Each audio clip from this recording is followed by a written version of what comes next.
మనం మనం తీసుకునే ఆహార పదార్థాల్లో అతి ముఖ్యమైనటువంటి ఆహార పదార్థము నెయ్యి. ఆవు నెయ్యిని మనం చాలా చాలా రోజుల నుంచి ఒక 2, 3 జనరేషన్లు అని చెప్పుకోవచ్చు దూరం అయిపోయినటువంటి పదార్థము నెయ్యి.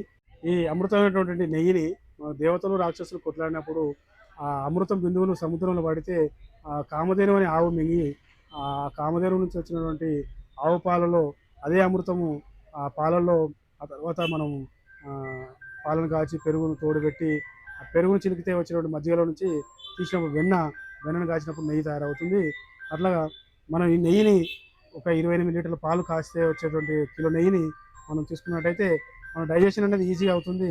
ఎక్కువ ఫ్యాట్ ఉన్న వాళ్ళకి, ఆకలి సరిగా అవ్వని వాళ్ళకి, ఇమ్యూనిటీ సిస్టమ్ తక్కువ ఉన్న వాళ్ళకి, రోగనిరోధక శక్తి బాగా పెరగాలనుకునే వాళ్ళకి ఒక అమృతం అని చెప్పొచ్చు.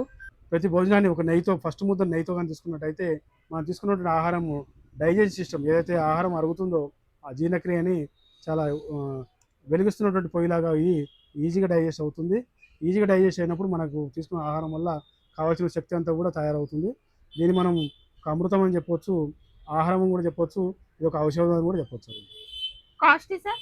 ఇది 1600 రూపాయలు లీటర్ ఉంది. 800 రూపాయలు హాఫ్ లీటర్. ఇది లీటర్ బాటిల్ చూసినట్టయితే హాఫ్ లీటర్. మీరు చూసినటువంటి వస్తువులన్నీ కూడా స్వదేశీ న్యాచురల్ ప్రొడక్ట్స్లో అవైలబుల్గా ఉన్నాయి. ఈ కింద కనిపిస్తున్న నెంబర్కి వాట్సాప్ జస్ట్ హాయ్ అని వాట్సాప్ చేసినట్లయితే మన దగ్గర నుంచి క్యాటలాగ్ వస్తుంది ఆటోమేటిక్గా. ఆ వాట్సాప్ నుంచి మీరు ఆర్డర్ పెట్టుకొని తెప్పించుకొని మీరు అందరూ కూడా ఆరోగ్యంగా ఉంటారని చెప్పి ఆశిస్తున్నాను.